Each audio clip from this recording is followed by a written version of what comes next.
கூட கௌரவர் பக்கம் இருந்தா கூட அவன் நல்லவன். அவன் பாண்டவர்கள் குந்தி தேவியோட புதல்வன் தான். அதனால்தான் நம்ம சொல்லுவோம், ஆறிலும் சாவு நூறிலும் சாவு. அம்மா நீ என்கிட்ட வந்து குந்தி தேவி கேட்கிற சமயத்துல அங்கேயும் 100லயும் சாவு, இங்க 6 பேர்லயும் சாவு. நான் இவங்க கிட்டதான் இருப்பேன். துரியோதன செஞ்சோற்று கடனுக்காக அங்க இருந்தான் கர்ணன்.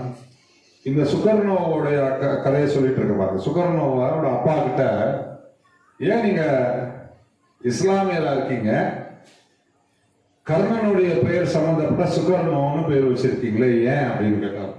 எனக்கு மகாபாரதத்திலே வரக்கூடிய கதாபாத்திரம் கர்ணன் ரொம்ப பிடிக்கும். அந்த கர்ணன் கிட்ட கூட சில கெட்ட குணங்கள் இருந்தது. தீமைக்கு உடந்தையாக இருந்தான். திரௌபதியை வஸ்திராபரணம் செய்கின்ற திரௌபதியை துகில் உருகின்ற சமயத்தில் வேடிக்கை பார்த்தான். அதனால அவங்கிட்ட கூட சில கெட்ட பழக்கங்கள் இருந்தது. என் மகன் அந்த கெட்ட பழக்கங்கள்லாம் கூட இல்லாத நல்ல கர்ணனாக இருக்க வேண்டும், அதனால் சுகர்ணம் அப்படின்னு பேர் வச்சேன் அப்படின்னு சொல்லி சொன்னார். அதனால சு அப்படின்னு சொன்னா சுபம், நல்லது. இந்த சுதேவி சுகேது அப்படின்ற 2 பேரு ராஜா ராணி. அவங்கள நல்ல அருமையா ஆட்சி புரிந்து வந்துட்டு இருக்காங்க. அவங்களுடைய பங்காளிக்காரங்க எப்பவுமே சில நேரம் பங்காளிக்காரங்க நல்லதும் நடக்கும் கெடுதலும் நடக்கும். எல்லாம் இந்த காலம் வரைக்கும் நீடிக்கக்கூடிய விஷயம். மகாபாரத சண்டையும் பங்காளி சண்டை தான். அந்த பங்காளிகள்லாம் இவனோட ஆட்சியை கவுக்கணும்னு பிளான் பண்ணி இவங்க கூட சண்டை போட்டு கொலை பண்ண பாக்குறாங்க. அவனை கூட்டிக்கிட்டு அந்த சுதேவின்றவ தன்னுடைய கணவனான அரசனை கூட்டுக்கிட்டு காட்டுக்குள்ள போயிடுறான். அங்க ஒரு முனிவர் இருக்கார், ஆங்கீரசர் அப்படின்ற முனிவரோட பெயர். ஆங்கீரசர் ரொம்ப பரத்வாஜர், ஆங்கீரசர்லாம் இவங்கெல்லாம் முக்கியமான ரிஷிகள். அந்த ரிஷி கிட்ட போய் தஞ்சம் அடைகிறாங்க. இந்த மாதிரி நிலைமை ஆயிடுச்சு, எங்களுக்கு நீதான் வழி சொல்லணும், எங்களோட ஆட்சிக்கு இழந்த ஆட்சியெல்லாம் கிடைக்கணும். நாங்க நாட்டுல கலைகள் எல்லாம் நிறைய வளர்த்துட்டு வந்தோம், அதெல்லாம் அழிஞ்சு போச்சு, இதெல்லாம் நீங்க தான் ஏதாவது ஏற்பாடு பண்ணணும் அப்படின்னு. கவலைப்படாதீங்கம்மா, சரஸ்வதி தேவியை நீங்க வழிபாடு செய்யுங்க, சரஸ்வதி பூஜை செய்யுங்க, நிறைய பேருக்கு தான தர்மங்கள் செய்யுங்க அப்படின்னு சொல்லிட்டு அவர் சொன்னதுனால சரஸ்வதி தேவிய அவங்க வழிபாடு செய்கின்றார்கள். நிறைய நாட்கள் சரஸ்வதி தேவியை வேண்டி வழிபாடு செய்கின்றார்கள். அந்த வழிபாடு செய்யறதுனால தான தர்மங்கள்லாம் செய்கின்றாங்க. கொஞ்ச நாள்ல சரஸ்வதியோட அருள் பெற்ற ஒரு குழந்தை பிறக்கின்றான். சூரிய பிரதாபன் அப்படின்னு ஒரு பையன் பிறக்கான். அந்த பையன் வந்து அவனும் எல்லா கலைகளையும் கற்றுக்கொள்கின்றான். வேதங்கள், இதிகாசங்கள், புராணங்கள் எல்லாம் அந்த ரிஷி கிட்ட கத்துக்கிறான். போர்க்கலைகளையும் கற்றுக்கொள்கின்றான். உரிய காலம் வருகின்ற சமயத்துல அந்த பங்காளிக்காரங்க அவன் கூட போயிட்டு மீண்டும் அந்த ராஜ்யத்தை சரஸ்வதியின் அருளால் பெறுகின்றான் அப்படின்னு சரஸ்வதி தேவியை பத்தி ஒரு வழக்கம் இருக்கின்றது. அது மாதிரி ராமானுஜருக்கு எதிராஜர்னு ஒரு பேர் இருக்கு, பாஷ்யக்காரர்னு ஒரு பேர் இருக்கு. வைஷ்ணவ சம்பிரதாயத்தில் இருக்கிறவங்க தெரியும் பாஷ்யக்காரர்னா யார் அப்படின்னு சொன்னா ராமானுஜர் தான். பாஷ்யக்காரர்னா யாரு எப்படி பாஷ்யக்காரர் அப்படின்ற பட்டம் வந்ததுன்னு சொன்னா, பாஷ்யம், வேதாந்த பாஷ்யங்கள் அதெல்லாம் தொகுத்து காஷ்மீர்ல போயிட்டு அந்த வேத பாஷ்யங்கள், வேதத்துடைய சாரங்கள் எல்லாம் இவர் எழுதுறார். அது கலைமகள்கிட்ட சரஸ்வதி ஒண்ணுமே புரியல. அம்மா தாயே நீ தான் அருள் செய்ய வேண்டும் சொல்லி வேண்டாங்க. சரஸ்வதியின் அருளால அந்த பாஷ்யங்களை எல்லாம் மொழிபெயர்க்கின்றார். அதனால பாஷ்யக்காரர் என்ற பட்டத்தை சரஸ்வதி தேவி தான் கொடுக்கின்றார் ராமானுஜருக்கு. இந்த நவராத்திரிக்கு பேர் என்ன அப்படின்னு சொன்னா, பலவித நவராத்திரி இருக்கு. வசந்த நவராத்திரி அப்படின்லாம் நிறைய இருக்கும். இந்த நவராத்திரிக்கு பேரு சாரதா நவராத்திரின்னு பேரு. சாரதா அப்படின்னு சொன்னாலே அன்னைன்னு அர்த்தம். சரஸ்வதி தேவி தான் சாரதை. சாரதா பீடம் அதுதான் ஆதிசங்கரருடைய பீடம். அங்க நம்ம போறப்போ அந்த கொல்லூர் மூகாம்பிகை கதையெல்லாம் சொல்றப்போ ஆதிசங்கர் அந்த பாட்டு பாடுவாங்க இல்லையா, ஜனனி ஜனனி, அந்த பாட்டு பார்த்தா தெரியணும். அந்த கதை பின்னாடியே வருவாங்க அந்த அம்மா. நான் சொல்றப்போ என் சலங்கை கேட்டுக்கிட்டே வரும். என் சலங்கை என்னை திரும்பி பார்க்க கூடாது, சலங்கை ஒளி நின்னா கூட நீ திரும்பி பார்க்க கூடாது அப்படின்னு சொல்றாங்க. பின்னாடியே நடந்துட்டே வராங்க. திடீர்னு சலங்கை சவுண்டு நின்று போயிடுது. திரும்பி பார்த்தா அந்த அம்மா, நீ ஏன் திரும்பி பார்த்த, நீ திரும்பி பார்த்தனா நான் இங்கேயே இருந்துருவேன் அப்படின்னு சொல்லுவாங்க.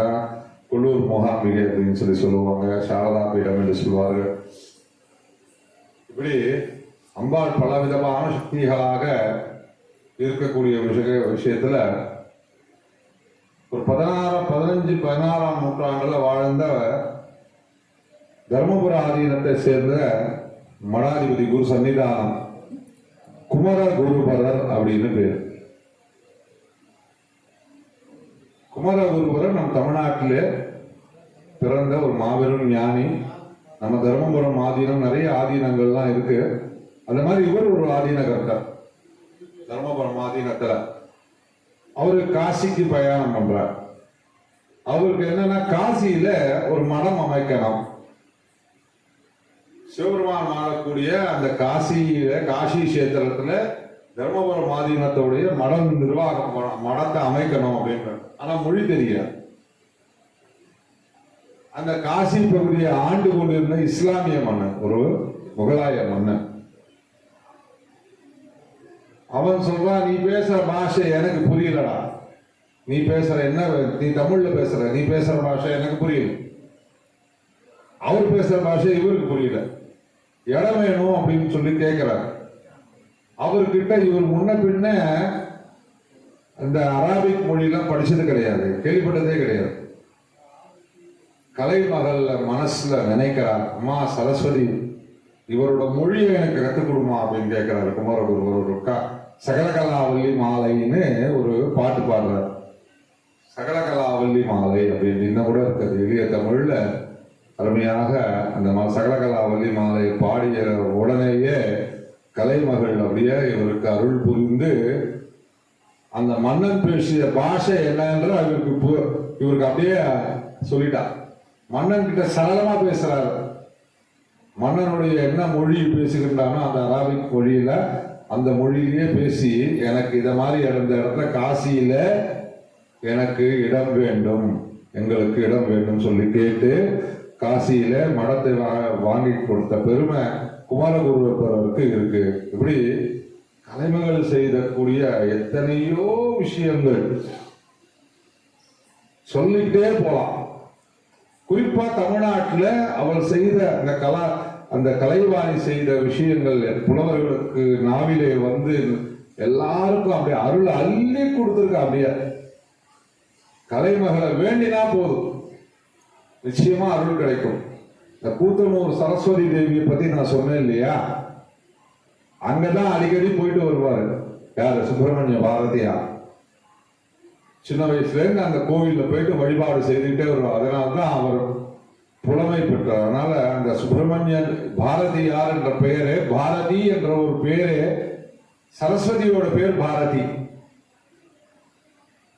அதனால்தான் நம்ம நாடு கூட பாரத நாடு. பாரத நாடு இயற்கையிலேயே கலைமகளுடைய அருளை பெற்ற நாடு இந்த பாரத நாடு. நாம் எல்லாம் பாரதியர்கள், சரஸ்வதியின் புதல்வர்கள். பாரதி அப்படின்னு சொன்னா அன்னை சரஸ்வதி, கலைவாணி, வீணா பாணி, புஸ்தக பாணி. அதனால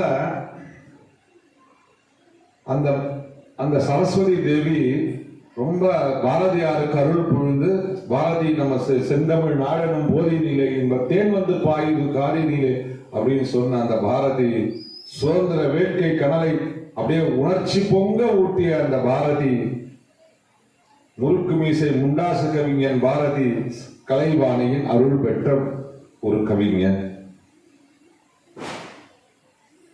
மணிமேகலை தெரியுமா? நம்ம 5 பேரும் காப்பிய தெரியுமா? யார் சொல்ல முடியும்?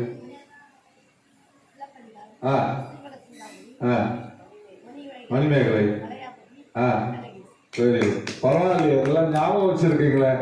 இந்த காலத்து குழந்தைங்களுக்கு தெரியுமான்னு தெரியல எனக்கு. தெரியுமாமா? ஐம்பதும் காப்பியங்கள்லாம் என்னன்னு தெரியாது எனக்கு, அதெல்லாம் தெரியாது. டோரா புஜ்ஜி தெரியும், மிஷுக்கி பிஷிக்கி அப்படின்ற அதோ சொக்காட்டா பக்காட்டா ஜப்பான் மொழியிலாம் பேசுறாங்க. எங்க வீட்டுல என் பொண்ணு திடீர்னு ஏதோ இதெல்லாம் வச்சிருக்காங்க, ஏதோ பேர் அந்த பொம்மை பேர் ஏதோ சொல்றாங்க, சொக்காட்டா பிக்காட்டா ஏதோ சொல்றாங்க, நமக்கு வாயில கூட நுழையில. அங்கே ஏதோ குரல் வருது, அதெல்லாம் தெரிஞ்சிருக்கிறாங்க. நம்ம 50 காப்பியங்கள் தமிழை பற்றி தெரியவில்லை என்ற தினம் சரி ஒரு பக்கம் இருக்கணும். அந்த மணிமேகலைக்கு அமுத சுரபி என்ன அக்ஷய பாத்திரத்தை கொடுத்திருக்காங்க. யார் கொடுத்தாங்கன்னா மணிமேகலை படிச்ச ஆபுத்திரன் அப்படின்றதான் கொடுப்பார். ஆபுத்திரன், ஆ அப்படின்னு சொன்னா பசு, புத்திரன்னா மகன், ஆபுத்திரன் பசு மகன் அப்படின்னு கூட வச்சுக்கலாம். அந்த ஆபுத்திரன் அவனுக்கு அந்த அக்ஷய பாத்திரம் அந்த அமுத சுரபி எப்படி வந்தது அப்படின்னு சொன்னால், அவனுக்கு சிந்தாதேவி அப்படின்னு ஒரு பெண் வழங்கினாங்க. சிந்தாதேவி அப்படின்ற பெண் தான் அமுத சுரபிய வழங்கினாங்க. அந்த சிந்தாதேவி யார் என்று சொன்னால் கலைமகளுடைய அவதாரம், சரஸ்வதியோட அவதாரம். அதனால மணிமேகலையில கூட சரஸ்வதி, மணிமேகலை ஒரு சமண மத நூலாக இருந்தால் கூட அந்த நூலிலே கூட சரஸ்வதியின் பெருமை நமக்கெல்லாம் தெரிகின்றது, கலைமகளின் பெருமை நமக்கெல்லாம் தெரிகின்றது. இரட்டை புலவர்கள் ஒருத்தர் இருந்தாங்க தமிழ்நாட்டில். திருவாமாத்தூர் அப்படின்னு ஒரு பெண்ணையாற்றங்கரையில அமைந்திருக்கக்கூடிய சிவஸ்தலத்தை பத்தி பாடுறாங்க இரட்டை புலவர்கள். அவங்க பேர், ஒருத்தர் பேர் முதுசூரியன், பெரியவர் பேர் முதுசூரியன், முதுமேன பெரியவன் அர்த்தம். தம்பி பேரு இளஞ்சூரியன். 2 கவிஞர்கள். அவங்க திருவாமத்தூர் அப்படின்ற சிவாலயத்து மேல ஒரு கலம்பகம் பாடுறாங்க, ஒரு பாட்டு பாடுறாங்க. 2 பேரும் சேர்ந்து பாடுறாங்க. பாடுறப்போ அந்த பாட்டுல அவங்க இயற்கையா பாடிடுறாங்க, கவிதை எழுதிடுறாங்க. வாயில என்ன வருதோ கவிஞர்கள் எழுதிட்டே இருப்பாங்க. பெண்ணாற்றங்கரையில் மேற்கரையில் அமைந்தவனே அப்படின்ற மாதிரி சிவபெருமான பாட்டு பாடிடுறாங்க.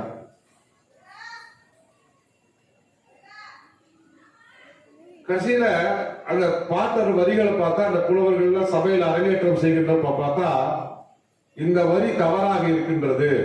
இந்த சிவன் கோயில் ஆற்றங்கரையிலே மேற்கரையில எங்க அமைஞ்சிருக்கு? ஆற்றங்கரைக்கும் அதுக்கு சம்பந்தம் இல்லாம தான் சிவன் கோயில் அமைஞ்சிருக்கு. அதனால நீங்க எழுதிய பாடல் பொய், தவறு அப்படின்னு மற்றவங்க எல்லாம் சொல்றாங்க. இவர்கள் 2 பேர் என்ன சொல்றாங்கன்னா, எனக்கு அதெல்லாம் தெரியாது. எப்படி நம்ம அபிராமப்பட்டர் சொல்றாங்க, தவறாக சொல்லு, பௌர்ணமிய அமாவாசை என்று பௌர்ணமின்னு சொன்ன மாதிரி இவங்க சொன்னா கூட நான் சொல்லல, என் நாவிலே கலைமகள் சொல்ல வைத்திருக்கின்றார் அந்த விஷயத்தை. நாங்கள் பாடிய தமிழ் பொய் இல்லை, நாங்கள் பாடியது பொய் இல்லை, என் நாவிலே வந்தது உண்மை அப்படின்னு வாதம் புரிகிறாங்க. அன்னைக்கு ராத்திரியே என்ன ஆச்சு அப்படின்னு சொன்னா, கலைமகளுடைய அருள்னால கடுமையான மழை பெய்கின்றது. அந்த ஆற்றின் திசையே மாறுகின்றது. 6 திசை மாறி இப்போ ஆறு எங்க வந்துருது? கரெக்டா அந்த மேற்கரையில வந்துருச்சு. சிவபெருமானுடைய இன்னும் கூட அந்த ஸ்தலம் இருக்கு, திருவாமத்தூர் அப்படின்ற ஸ்தலம் பெண்ணையாற்றங்கரையில இருக்கு அப்படின்னு சொல்லுவோம். இப்படி தன் பக்தனுக்காக, தன் பக்தன் தவறிழுத்தால் கூட அவனுக்காக ஆற்றின் போக்கையே மாற்றிய பெருமை படைத்தவள் சரஸ்வதி தேவி, வாக்தேவி. சரஸ்வதி கும்பகர்ணனை பணல அப்படின்னு வச்சுக்கோங்க, ராமாயணமே டோட்டலா மாறி இருக்கும். ராமாயணத்துல கும்பகர்ணன் மாதிரி மிகச்சிறந்த ஒரு வீரன் யாருமே கிடையாது. அவன் இன்னும் பேராசை வரம் வாங்குகின்றான். தவம் பயிர் செய்து நித்தியத்துவம் என்ற வரம் வாங்கணும். நித்தியத்துவம்னா என்னைக்கும் நிரந்தரமாக இருக்கணும், நிரந்தரத்துவம், நித்தியத்துவம், இனிமே சாவே இருக்கக்கூடாது எனக்கு அப்படின்னு வரம் வாங்குறான். அவன் அந்த வரம் கேட்கின்ற சமயத்துல அவன் நாக்குல பூந்து அவனை நாக்க பிறழ வச்சவ சரஸ்வதி. நித்தியத்துவம் நித்திரத்துவம்னு கேட்டான். தூங்கிட்டே இருந்தான். அந்த பாதி தூக்கத்தை எழுப்பி சண்டை போட வச்சதுனால்தான் அந்த ராமாயண யுத்தத்துல அவன் இறந்து போனான், அவன் மாண்டு போனான். இல்லை என்று சொன்னால் நாம் நித்தியத்துவம் என்ற வரத்தை கேட்டு பெற்றிருந்தால் ராமாயண காவியமே இருந்திருக்காது. அதனால பக்தன் நாவை பிழற செய்தால் என்பதை விட தர்மத்தை காப்பதற்காக அது மாதிரி பண்ணார். கிருஷ்ண பரமாத்மா பண்ண விஷயம் தான் அதெல்லாம், நிறைய விஷயங்கள். அதனால சரஸ்வதியின் அருள், கலைவாணி அருள் என்பது நம்ம சொல்ல முடியாத விஷயங்கள், எத்தனையோ விஷயங்கள். நம்ம எல்லாம் இப்போல்லாம் இரட்டை அர்த்தம் அப்படின்னு சொன்னா அர்த்தமே நமக்கு எல்லாம் மாறிடுது. டபுள் மீனிங்னால நம்ம எல்லாம் தப்பா நினைச்சுக்கிறோம். இப்பெல்லாம் சினிமாவில் பார்த்தா டபுள் மீனிங், உள்ள மேல ஒன்று பேசுவாங்க, ஒரு ஆபாசமான விஷயங்களை சொல்லிட்டு தான் நீ சினிமாவில் எல்லாம் இன்னைக்கு இரட்டை அர்த்தங்களோட வசனங்கள்லாம் வருதுன்னா தப்பான பார்வையோட பார்க்கின்றோம். ஆனால் அந்த இரட்டை பொருள் படும்படி பாடலை பாடியவர் கவி காலமேகம் என்ற புலவர். ஆனா அவர் இதெல்லாம் பாடல. டபுள் மீனிங்லாம் வச்சு, டபுள் மீனிங்னா இந்த மாதிரி மேல அசிங்கமான வார்த்தைகள்லாம் வச்சு பாடல. அந்த இரட்டை பொருளும் நல்ல விஷயங்களை, ஆன்மீக சிந்தனைகள், நல்ல தமிழ் சிந்தனையை சொல்லக்கூடிய கவிஞர்கள், கவி படைப்புகளாக அவரோட படைப்புகள் இருந்தது. அதனால அவருடைய இரட்டை கவி, அந்த அவருடைய இரட்டை பொருள்பட தான் அவர் பாடல்கள் நிறைய பாடுவார். ஒரு பொருளே ரெண்டு அர்த்தம் வரும், நல்ல விஷயங்களாக தான் வரும். அப்படி பாடுவார் அந்த கவி காலமேக புலவர் அப்படின்ட்டு. அவரு ஒரு மன்னனுடைய ஆட்சியில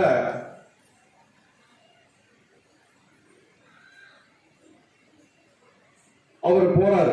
அந்த மன்னனுடைய அரசவை கவிஞர் அதிமதுரம்னு ஒரு கவிஞர். அதிமதுரம் இல்ல இல்ல 3 இல்ல 5, அது அந்த அதிமதுரம் இல்ல, டிவியில பாக்குறோம்ல அதிமதுரம். 5 இல்ல, என்ன சொல்லுவாங்க, T3 ரோசஸ், 3 இல்ல 5, அந்த மாதிரி அதுல தானே அதிமதுரம்னு சொல்லுவாங்களா ரொட்டேஷன்ல. அது மாதிரி அந்த மாதிரி அதுக்காக ஞாபகப்படுத்துறதுக்காக சொன்னேன். அந்த அதிமதுரம் என்ற புலவர் அவன் அரசவை கவிஞர். அந்த ராஜா எல்லா புலவர்களையும் அரவணைத்து புலவர்கள் பாடினால் பரிசு கொடுப்பார். அப்போ கவி காலமேகம் வருகின்றார். கவி காலமேகம் கவிதை புனைவதற்காக வருகின்றார். யாரா நம்ம வீட்டுக்கு வந்தான்னா அவங்க கிட்ட நாம என்ன சொல்றோம், அவங்க கிட்ட நாம உட்காரத்துக்கு சேர் கொடுப்போம், வாங்க வந்து உட்காருங்க இல்லையா. வீட்டுக்கு யாராவது வந்தானா உட்காருங்க ஐயா, உட்காருங்க, ஒரு கிளாஸ் தண்ணி சாப்பிடுங்க, காஃபி சாப்பிடுறீங்களா அப்படின்னா விஷயம்லாம் உபச்சாரங்கள்லாம் செய்யும். இது மரியாதை, உபச்சாரம். நம்ம சனாதன தர்மத்துடைய விஷயம் விருந்தோம்பல் அப்படின்ற விஷயம். யார் வந்தாலும் ஒரு உட்கார்ந்து ஒரு நாற்காலியாவது கொடுத்து உட்கார வைக்கணும், நம்ம மரபு. ஆனா அந்த அரசவைக்கு வந்த பிறகு அந்த அரசவை கவிஞர் பேச்செல்லாம் ராஜா கேட்பார். அதான் அப்படிதான் அரசவை கவிஞர் அப்படின்றதுனால அரசவை கவிஞர்கள் அந்த ஆஸ்தான ரிஷிகள், குருமார்கள் அவங்களோட பேச்செல்லாம் கேட்பாங்க. ராஜகுரு அப்படின்லாம் வச்சிருப்பாங்க இல்லையா. அது மாதிரி இந்த கவி காலமேகத்துக்கு சீட் கொடுக்க மாட்டேன்ட்டார் உட்காரத்துக்கு, நின்றுட்டே பாடு அப்படின்ற. கலைமகளை வேண்டுகின்றார். கலைமகளை வேண்டின உடனேயே கலைமகள் அருள்னாலே இவருக்கு சரிநிகர் சமானமாக, அரசனுக்கு இணையாக சரிநிகர் சமானமாக ஆசனம் கிடைத்தது. நான் பாடக்கூடிய பாட்டு மகாகவி காளிதாசன்ல வந்த பாட்டு தான். ஆனா இந்த பாட்டு இதுக்கு பொருந்தும். யார் தருவார் இந்த அரியாசனம், புவி அரசோடு எனக்கும் ஒரு சரியாசனம், அம்மா யார் தருவார் இந்த அரியாசனம் அப்படின்னு நன்றி உணர்வோட கையெடுத்து கவி காலமேக புலவர் கலைவாணிக்கு நன்றி கூறுகின்றார். அதனால இந்த கலைவாணியுடைய அருள் நமக்கெல்லாம் நிரம்ப பெற வேண்டும் என்று சொன்னால்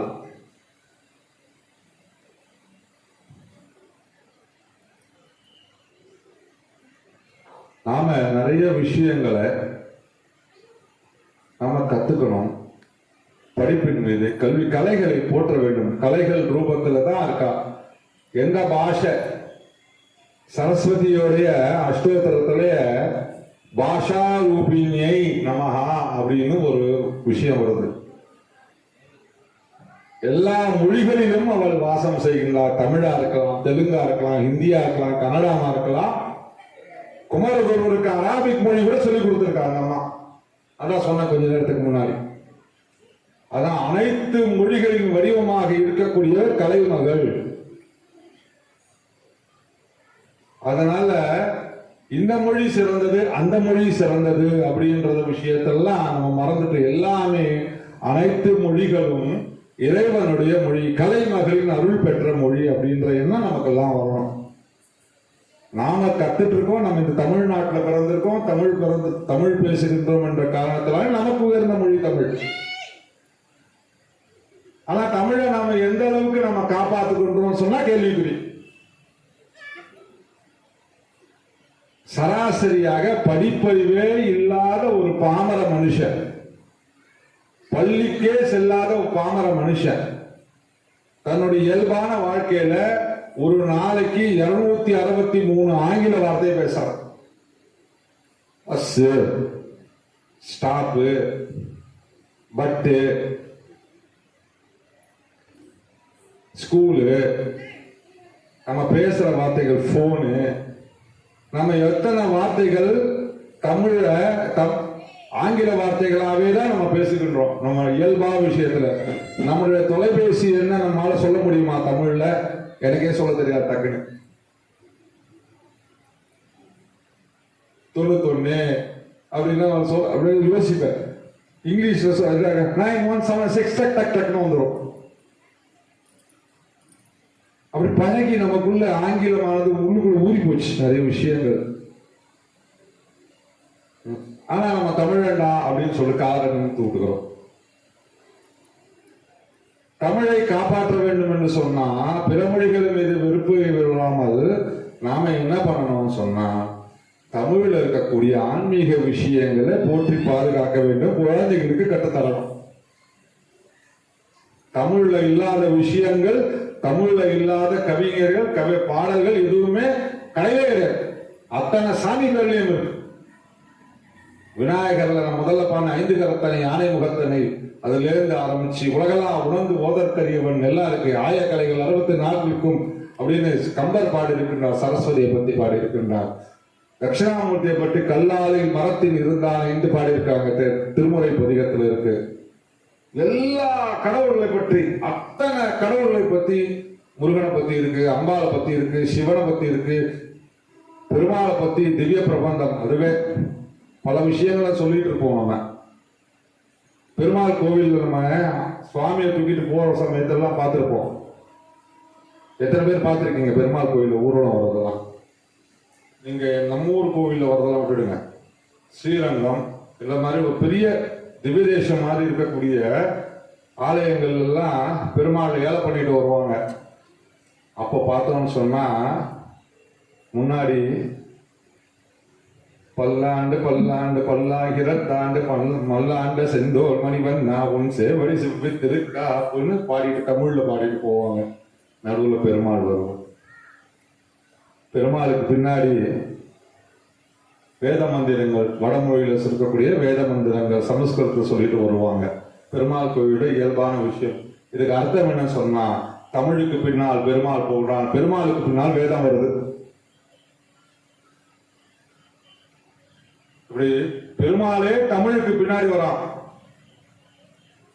ஒரு புலவர் ஆழ்வார் பாடிய உடனே உன் பையனாக பாவை சுருட்டிக்கொள் அப்படின்னா பெருமாள் சுருட்டிட்டு வந்தார். மறுபடியும் விரிச்சி படுக்க சொன்னா விரிச்சி படுக்கிறார். அப்படி தமிழ் மீது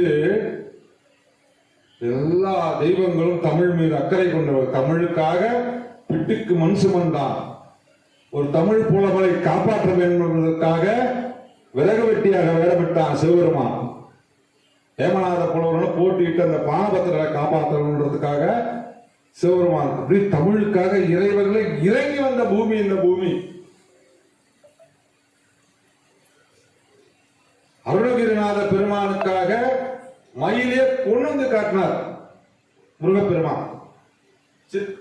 ரத்ன கலாபவையிலே அப்படின்னு சொல்லிட்டு அழகா பாடிய உடனே அரசன் அவையிலே அப்படியே மயில் மீது முருகப்பெருமான் காட்சி அளிக்கின்றார்.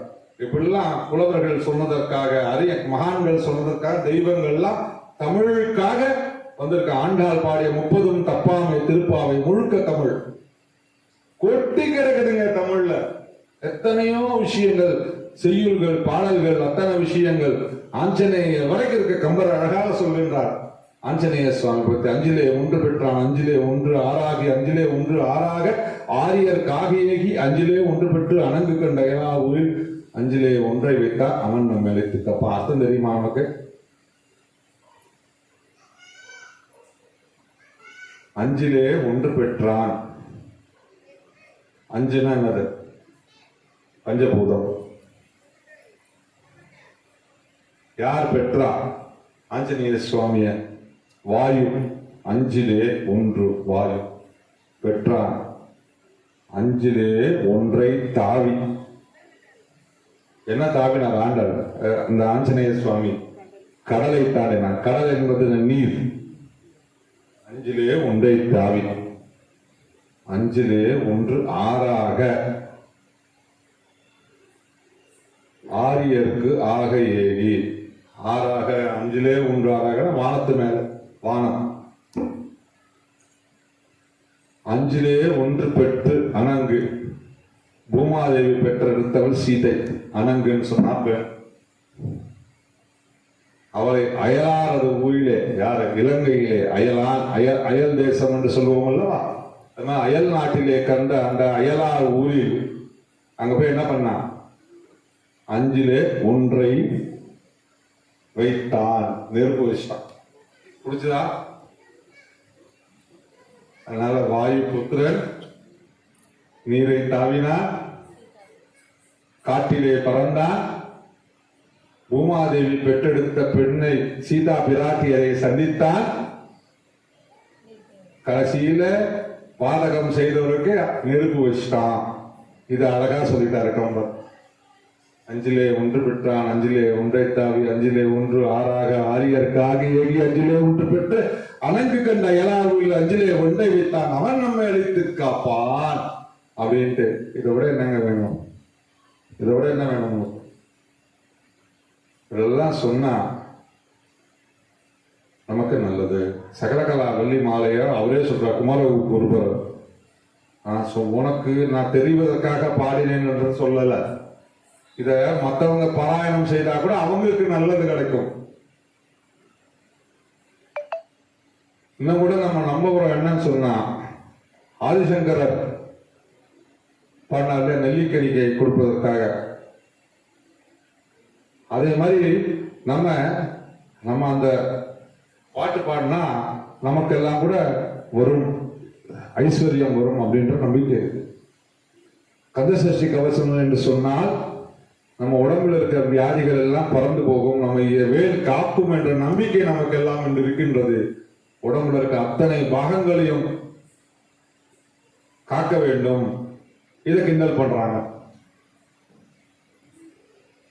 அது ஒரு யூடியூப் சேனல்ல கிண்டல் பண்றான். நம்ம எத்தனை பேர் தட்டி கேட்டோம்ன்றது தெரியும். எவ்வளவு விஷயங்கள் நம்ம தமிழகத்துல, தமிழ்நாட்டுல விஷயங்கள்லாம் இருக்கு. அதனால இது அத்தனையும் எப்படி சாத்தியம் என்று சொன்னால், தமிழ் மொழியானது கலைமகளின் அருள் பெற்ற மொழி, கலைமகளின் கருணை பெற்ற மொழி தமிழ் மொழி. அவரோட கருணா கடாட்சத்திற்கு எத்தனை புலவர்கள், ஒட்டக்கூத்தர், கம்பநாட்டாழ்வார், அத்தனை பேருக்கும் உதவி செய்தவர் அந்த கலைமகள். எந்த விதமான மதபேட்சரியம் இல்லாம கலைமகளுடைய கருணை ஒன்னு ஆதிசங்கரர் சொன்ன, ஆதிசங்கரர்னா சைவ மத ஸ்தாபகர், சண்மக ஸ்தாபகர். குமரகுருபர் சைவ மதத்தை சேர்ந்தவர். ராமானுஜருக்கு பாஷ்யக்காரர் பட்டம் கொடுத்தா சொன்ன, அவர் வைஷ்ணவர். அத்வைதம், தெய்வம், விசிஷ்டாவைதம், 3 விஷயங்கள். மூணாவது விஷயம் மத்வம். இந்த 3 விஷயங்களை சேர்ந்ததுதான் நம்ம இந்து தர்மம். துவைதம், விசிஷ்டாவைதம், அத்வைதம். அத்வைதம் ஆதிசங்கரர் சொன்னது. மத்வாச்சாரியார்கிட்ட அப்போ நம்ம அவரை விட்டோமே. பாஷ்யக்காரர் ராமானுஜரை பத்தி பார்த்துட்டோம், ஆதிசங்கரரை பத்தி பார்த்துட்டோம்.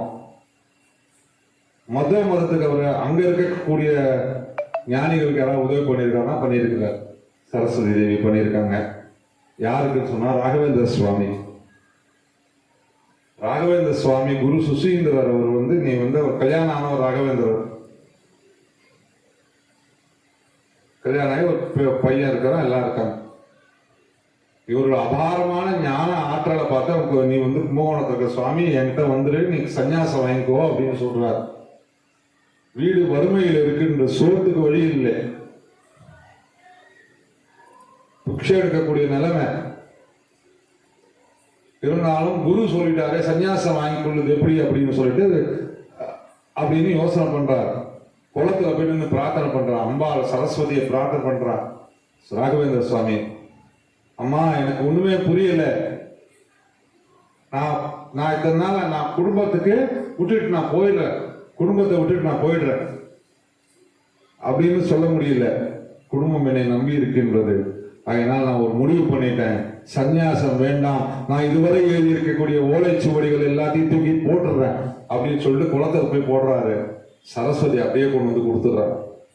நீ இந்த உலகத்துக்கானவன், நீ உன் ராகவேந்திரன், நீ ஆனால் நீ சன்னியாசம் வாங்கிக்கோன்னு அவனு சொன்ன ஒண்ணுதான் போய் சன்னியாசம் வாங்கி கொள்கின்றார். அதுக்கப்புறம் வாழ்க்கையில தனிப்பட்ட வாழ்க்கையில சுகங்கள் இருந்தாலும் ராகவேந்திரன் என்ற ஒரு மிகப்பெரிய மகான் நமக்கு இந்த பூவுலகத்துக்கு கொடுக்க செய்த காரணம் அன்னை கலைவாணியுடைய அருள். ஆகையினால இப்படிப்பட்ட கலைவாணியுடைய அருளை சொல்லக்கூடிய ஒரு பாக்கியம் கிடைத்ததற்காக அரியனுக்கு, அந்த கலைமகளுக்கு, கலைவாணிக்கு, வீணா பாணி, புஸ்தக பாணி, சரஸ்வதி தேவிக்கு என்னுடைய வந்தனங்களை தெரிவித்துக் கொண்டு, நாமணக்க பாடி நின்றால் ஞானம் அருள்வாள், பூமணக்க பூஜை செய்தால் பூவை நீ மகிழ்வாய் என்று சொல்லிக்கூடிய அந்த மாணிக்க வீணை என்னும் மாதேவி கலைவாணி,